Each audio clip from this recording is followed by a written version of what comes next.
नमस्कार भाइयों और बहनों। मैं एक बार फिर से आप लोगों के सामने उपस्थित हुआ हूँ भारत की बात में भारत की बात करने के लिए।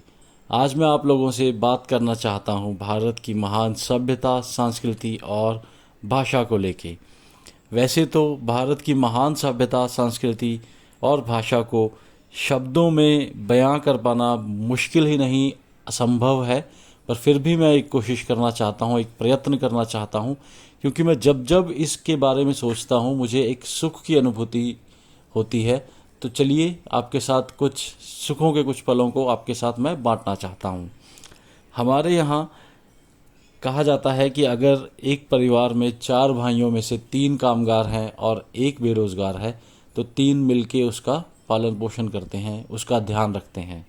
बेटा अगर बेरोजगार है तो बाप मरते दम तक उसका ख्याल करता है, उसका पालन पोषण करता है। हमारे यहाँ कहा जाता है जो कमाएगा वो खिलाएगा, जो आया है वो खाएगा। आप लोग तो फिर इंसान की बात करते हो। हमारे यहाँ तो हमारी सोच इतनी व्यापक है कि जब हमारे यहाँ पितृपक्ष यानी जिसको हम श्राद्ध कहते हैं, श्राद्ध पक्ष आता है, तब जब पुरखों के लिए हम लोग तर्पण करते हैं तो उस खाने में से 3 हिस्से निकाले जाते हैं। एक हिस्सा गाय के लिए, एक कुत्ते के लिए और एक कौवे के लिए। गाय हमारे लिए देवतुल्य पशु है, यानी पेडिस्टल लेवल पर सबसे ऊपर। उसके बाद कुत्ता जो है वो शमशान के देवता भैरव का वाहन माना जाता है और मृत्यु की तरफ वो लेकर दर्शाता है। और कौवा जो है वो समाज की गंदगी को खाता है, उसको साफ करता है, इसलिए पेडिस्टल लेवल पे सबसे लोएस्ट। यानी सिंबॉलिकली हम लोग ये बोल रहे हैं कि अगर भगवान ने हमें the most developed creature of the planet बनाया है, तो सब छोटे से लेके हाईएस्ट से लेके लोएस्ट जीव तक के जीव जंतुओं का ध्यान रखना हमारा धर्म भी है और हमारा कर्तव्य भी है। इसके बाद मैं आप लोगों से बात करना चाहूँगा भाषा के ऊपर। जी हाँ दोस्तों, क्योंकि मैं किसी भी भाषा को नीचा नहीं दिखाना चाहता, पर मेरी मातृभाषा और भारत की संस्कृति पर गर्व करना मेरा अधिकार भी है और मेरा कर्तव्य भी है। मैं कुछ तथ्य रखना चाहता हूँ। इंग्लिश में 5 वॉवल्स हैं, A E I O U। न मात्रा, न इकाई, न पाई। इसलिए साइलेंट का भी प्रॉब्लम है और एक्सेंट का भी प्रॉब्लम है।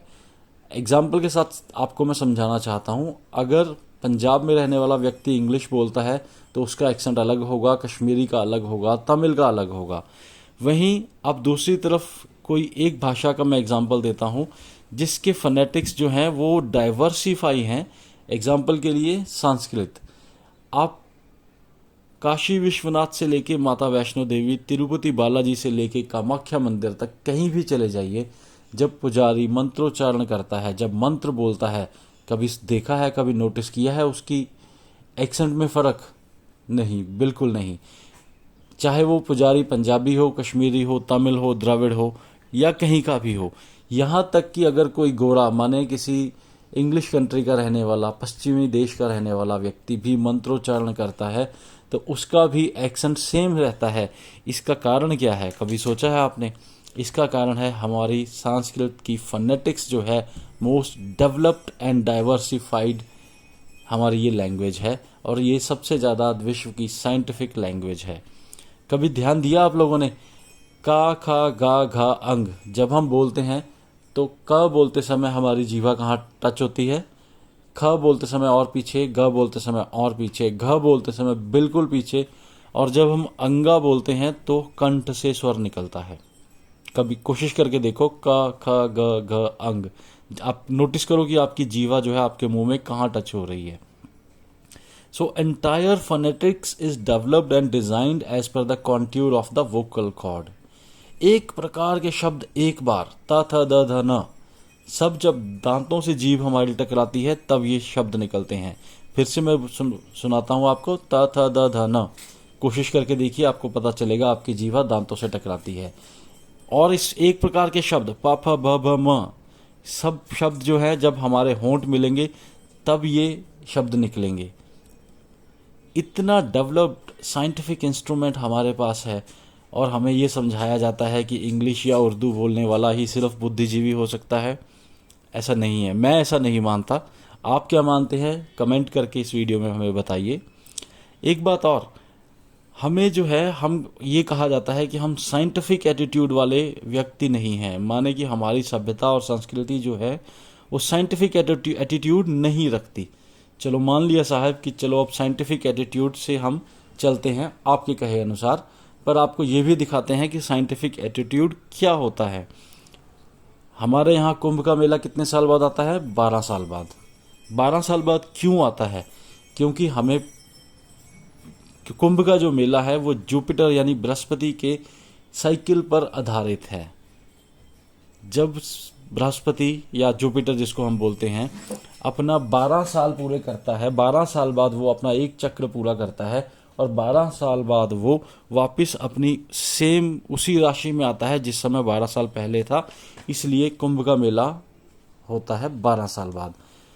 और ये कुंभ का मेला तो आज से नहीं हो रहा, हजारों सालों से हो रहा है। इसका मतलब जुपिटर का साइकिल 12 साल का था, 12 साल का है, ये हमें हजारों सालों से पता है। और पश्चिमी सभ्यता को ये बात सिर्फ 100 साल पहले, मात्र 100 साल पहले पता चली है। इसके बाद भी हमें कह दिया जाता है कि हम साइंटिफिक नहीं हैं। हम और हमारे कुछ अज्ञानी मित्र जिनको अपनी सभ्यता संस्कृति पर ज्ञान नहीं है, वो इसको सच भी मान लेते हैं और वो वेस्टर्न कल्चर से, वेस्टर्न स्टाइल से इन्फ्लुएंस हो जाते हैं। एक बात और मैं उदाहरण के साथ आपको समझाना चाहता हूँ। सूर्य ग्रहण, चंद्र ग्रहण जब आते हैं तो हमें कैसे पता चलता है कि कब सूर्य ग्रहण है, कब चंद्र ग्रहण है, किस दिन है, कितने से कितने टाइम के बीच में ये रहेगा? हमें ये सब बताया जाता है न्यूज़ के ज़रिए। और न्यूज़ वालों को कैसे पता चलता है? नासा की ऑब्जर्वेटरी से, राइट। तो अब आप मुझे बताइए कि 1950 से पहले तो नासा की ऑब्जर्वेटरी नहीं थी, तो क्या उसके पहले ग्रहण नहीं होते थे? चंद्र ग्रहण, सूर्य ग्रहण नहीं होते थे? बिल्कुल होते थे। हमारा करोड़ों साल पुराने जो पंचांग बनाने की जो विधि है उसमें 200 साल तक आने वाले सूर्य ग्रहण और चंद्र ग्रहण का बिल्कुल सटीक विवरण मिल जाता है।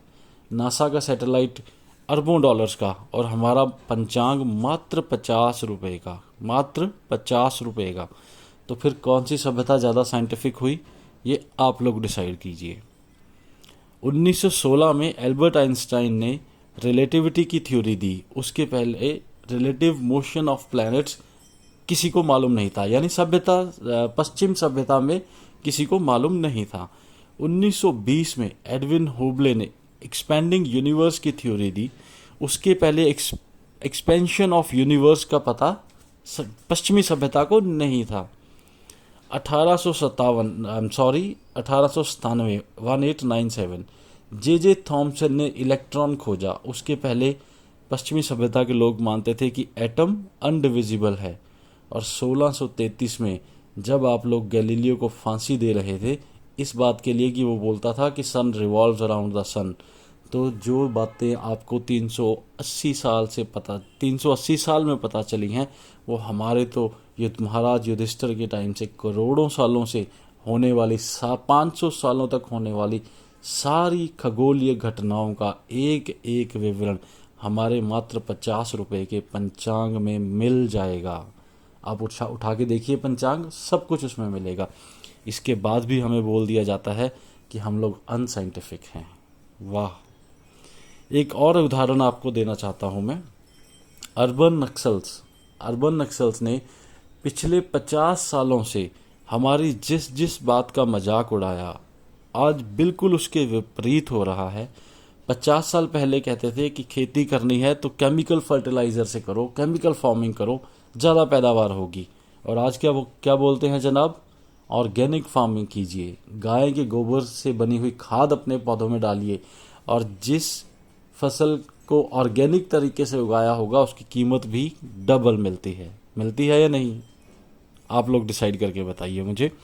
और 50 साल पहले क्या कहा जाता था? नई नई दवाइयाँ खाइए, डिस्प्रिन खाइए, एस्पिरिन खाइए, एम्पिसिलिन खाइए और न जाने हजार कौन कौन सी दवाइयाँ इन्होंने हमारे सामने रख दी।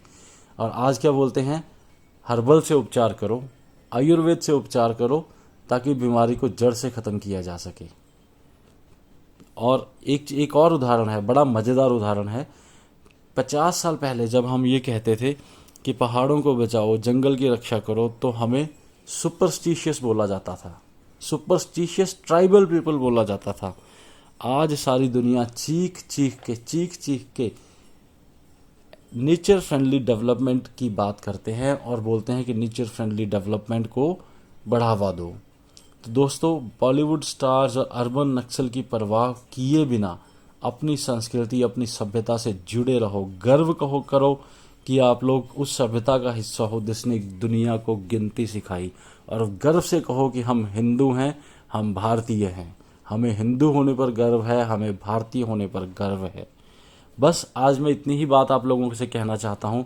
तो आप लोग गर्व से कहते रहिए, और मुझे आज के लिए बस मुझे इतना ही बोलना है। अगर आपको मेरी बात पसंद आई हो तो प्लीज़ लाइक, शेयर, कमेंट और सब्सक्राइब ज़रूर करें। मैं फिर से एक बार आपको बोलना चाहता हूँ, आपके दिए हुए लाइक्स, कमेंट्स और सब्सक्रिप्शन से ही मेरा अगले मुद्दे पे बोलने का हौसला बढ़ता है। तो थैंक यू दोस्तों, धन्यवाद। जय भारत, जय हिंद, वंदे मातरम, हर हर महादेव।